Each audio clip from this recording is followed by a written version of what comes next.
Hi guys, and so I'm back and I just finished watching the first episode of Girl from Nowhere, The Reset. Ayan, so I'm not sure if you're familiar with this, pero nagtrending ito way back COVID times pa. So talagang natutukan ko itong Thai series na ito.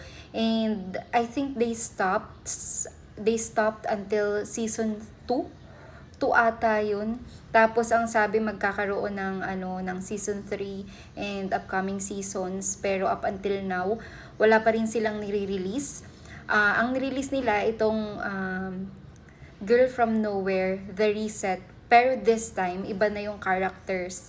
Ay, naririnig niyo ba?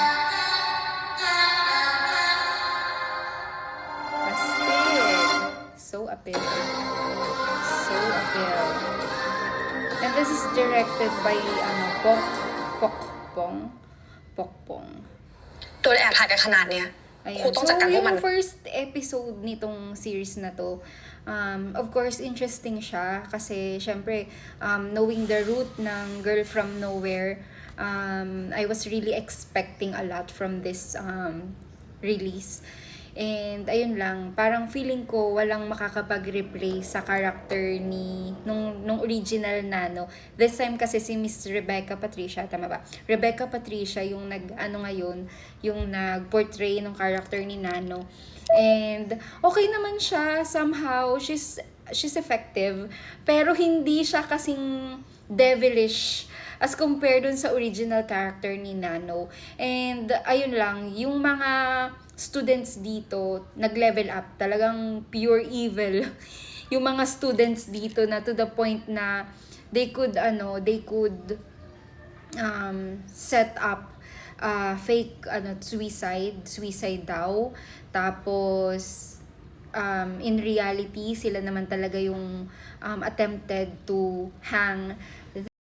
Pero in reality talaga, grabe ang bullying sa mga school, most especially teenagers down hanggang elementary days. Nakakagulat kasi hanggang elementary, meron ng bullying. Parang nung time namin, walang bully. Parang nung time namin, parang ang pinaka-bully na yung may tumai sa short, ganon.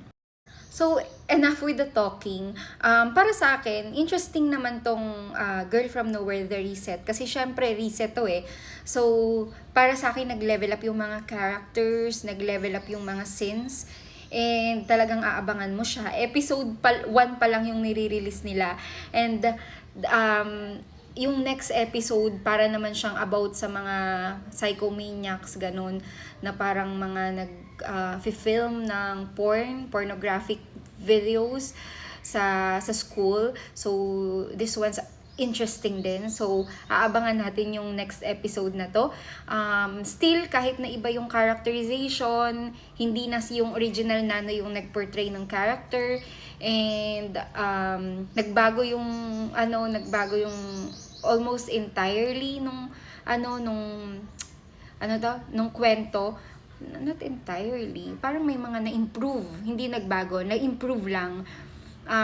Still aabangan mo siya, and I am still hoping na mas maganda pa yung mga susunod. So I am giving this first episode 9 out of 10. 9 kasi syempre parang pag tinen ko naman, wala na tayong aabangan sa mga susunod. So let's wait for the best, as in. So this is the first episode. Ikikwento ko ba? Wag ko na ikwento. Kayo na bahalang manood.